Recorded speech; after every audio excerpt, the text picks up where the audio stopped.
Kembali tim Jimat punya cerita dengan judul Kena Teluh Brojo atau Santet.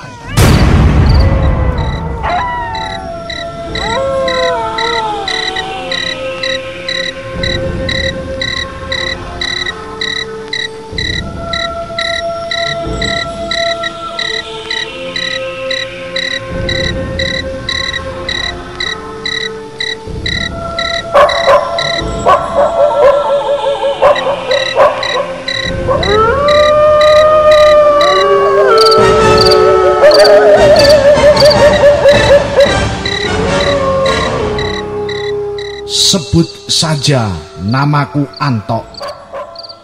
Kejadian ini sudah lama sekali dan saat kami masih tinggal satu rumah. Aku sendiri masih kelas 5 SD. Kejadiannya di bulan puasa, kalau tidak salah hari ke-12. Waktu itu pas malam Selasa Kliwon. Kakak perempuanku Mbak Eti pukul 2 malam bangun dan segera memanasi daging sapi yang rencananya mau dibuat gulai kesukaan kami serumah. Saat itu dapur rumahku masih tradisional banget. Masih menggunakan kayu bakar dan tungku besar yang terbuat dari tanah liat. Sudah hampir 10 menit kakakku memanaskan daging itu. Nyala api dari kayu bakar masih besar namun pelan-pelan berkurang karena kayu bakarnya habis. Dengan mata yang masih mengantuk, kakakku bangun dan mengambil beberapa kayu bakar yang ada di samping belakang. Satu demi satu kayu itu dimasukkan dalam lubang tungku. Anehnya, satu demi satu pula kayu itu mundur lagi. Hilang sudah rasa kantuk itu. Maka kakakku bergegas memasukkan kayu itu lagi. Disuruh maju. Namun seperti tadi, kayu itu kembali mundur. Melihat hal itu mata kakakku terbuka lebar seolah tidak percaya melihat kejadian yang ada di depan matanya. Kembali tangannya meraih kayu itu dan dengan jengkel kembali dimasukkan ke dalam tungku. Dan kejadian itu kembali berulang. Bahkan kali ini kayu itu seperti berbaris dan satu demi satu kembali ke tumpukan kayu yang ada di samping belakang. Belum hilang rasa kagetnya, tiba-tiba dari belakang terdengar suara berat parau. "Ini masih malam, Duk. Ayo kembali tidur. Jangan bikin ribut." Kakakku menoleh tampak di belakangnya tangan yang sangat besar tanpa anggota badan yang lain dengan bulunya yang sangat lebat sedang menata tumpukan kayu itu. Spontan kakakku menjerit dan lari masuk ke dalam kamar.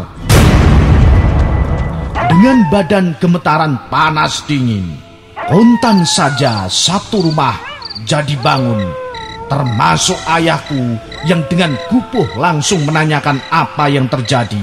Ibuku pun demikian juga. Dengan terbata-bata kakakku menceritakan apa yang dialaminya di dapur tadi. Kakakku laki-laki dengan ditemani adikku Toto langsung menuju dapur. Mereka melihat semuanya tertata rapi, seperti tidak ada kejadian apa-apa. Hanya gulai itu yang masih nampak mengepul, mengeluarkan bau yang mengundang selera dengan api yang kian lama kian kecil. Akhirnya kami semua bangun dan berkumpul di dapur untuk meyakinkan kejadian itu, sekalian mempersiapkan sahur kami.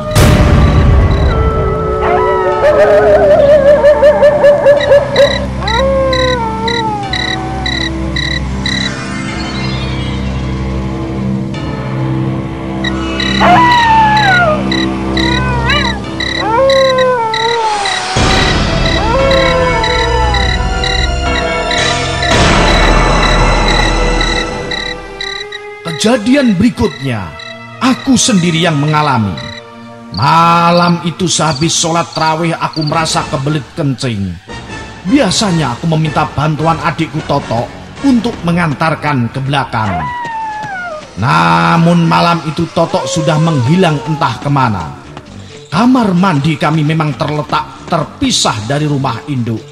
Letaknya mojok diapit kamar-kamar mandi lain dari rumah tetangga.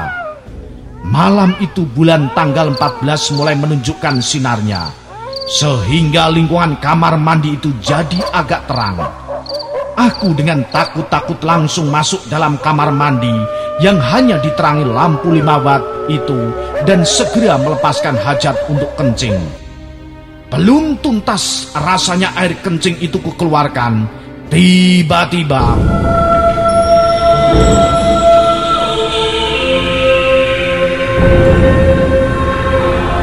bertiup angin yang sangat dingin dan tiba-tiba pintu dari papan itu tertutup dengan kencang. Aku kaget dan spontan menengok ke belakang dan Masya Allah, tampak tangan besar hitam diwut-diwut memegangi pintu kamar mandi dan penuh tenaga dibantingnya berkali-kali sehingga menimbulkan suara yang keras. Kakiku gemetar. Air kencing yang seharusnya memancar ke depan jadi membasahi celanaku. Mulutku terkunci dan hanya mengeluarkan suara saja. Sementara tangan itu kemudian menunjuk ke arahku diiringi suara berat tanpa rupa. "Leh, nek nguyuh ki lawange ditutup." Dan kemudian hilang begitu saja. Aku kemudian cepat-cepat mengguyur bekas kencingku dan mencopot celanaku yang basah kuyup tadi. Untung aku masih membawa sarung.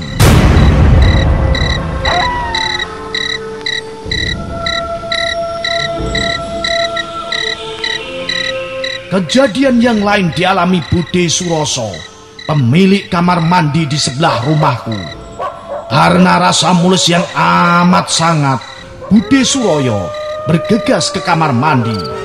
Malam itu sangat gelap. Satu bintang pun tidak nampak di langit. Mendung tebal menyebabkan langit berwarna agak kemerahan. Sekali-kali kilat memancar di langit, menimbulkan suara guruh yang cukup menakutkan. Hatinya yang sempat gamang sedikit nyaman, karena dari dalam dia mendengar ada aktivitas orang di tempat cucian umum yang terletak di depan pintu kamar mandinya. Berarti ada orang. Mungkin Mbah Darmo sedang nyuci pakaian atau nyuci kaki. Setelah dirasa cukup, Bude Suroyo lalu keluar dari kamar mandi. Wajahnya langsung pucat dan ngowoh karena di depannya nampak dengan jelas yang menyalakan keran air ternyata bukan Mbah Darmo, melainkan makhluk yang hanya memiliki wujud setengah badan, yakni dari pinggang ke bawah saja. Potongan badan itu dengan jelas sedang mencuci kaki. Kain batiknya yang berwarna coklat pucat nampak terangkat ke atas, lalu dengan santai potongan badan pinggang ke bawah itu membasahi kakinya. Kemudian menghilang ke arah kamar mandiku.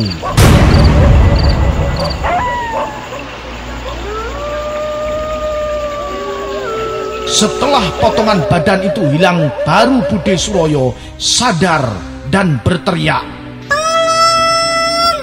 Tolong! Aku diwedeni!" Jadilah malam itu yang malam cukup heboh di lingkungan rumah tinggalku. Semua keluar dan memberikan pertolongan, termasuk aku dan adikku Toto. 3 hari setelahnya, Manaf, anak kos yang ada di asrama depan, bersiap untuk mandi. Dengan bersiul-siul dia melalui lorong kecil yang gelap menuju kamar mandi paling ujung. Tumben sepi, pada kemana orang-orang?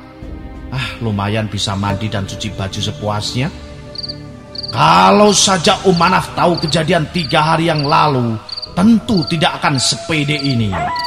Sepinya malam itu tentu merupakan akibat dari hebohnya Budi Suroyo yang menyebabkan orang-orang takut mandi atau nyuci malam-malam. Sedangkan 3 hari yang lalu dia baru pulang kampung. Jadi tidak heran kalau Om Manaf menganggap sebagai berkah untuk berpuas-puas mandi dan cuci-cuci. Dengan santai dinyalakan keran air, sambil nunggu penuh embernya, matanya menatap deretan genteng yang berwarna kehitaman itu. Tiba-tiba dia jadi terbelalak karena dari arah barat nampak satu bola api besar menuju rumah Budi Suroyo dan kemudian pecah menjadi 3.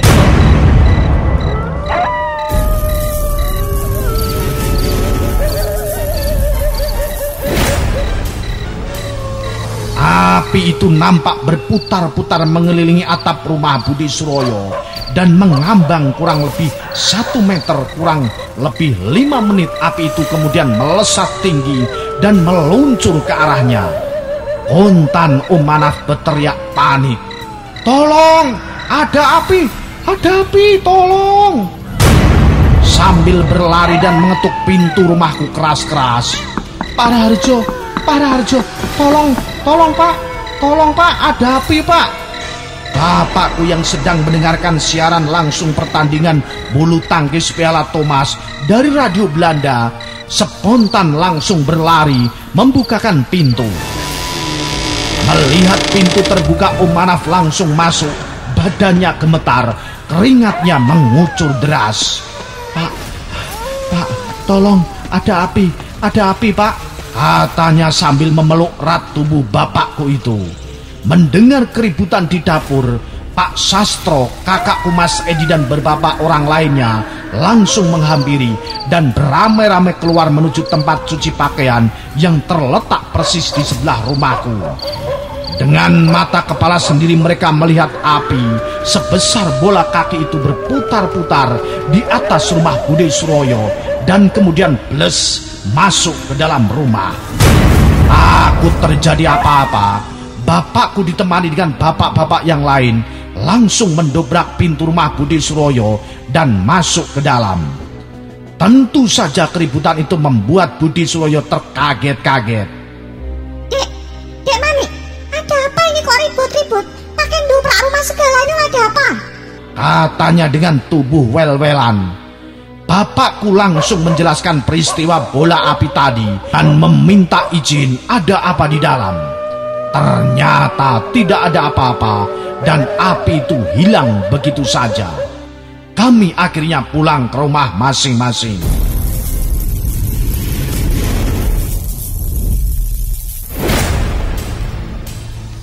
Pagi harinya, secara berturut-turut keluarga Budi Suroyo meninggal dunia. Dimulai dari Mas Busro karena kecelakaan, disusul kemudian Pak D. Suroyo, dan terakhir Aris putra dari Pak D. Suroyo. Semuanya karena kecelakaan lalu lintas. Semua meninggal dengan selang waktu hanya semingguan.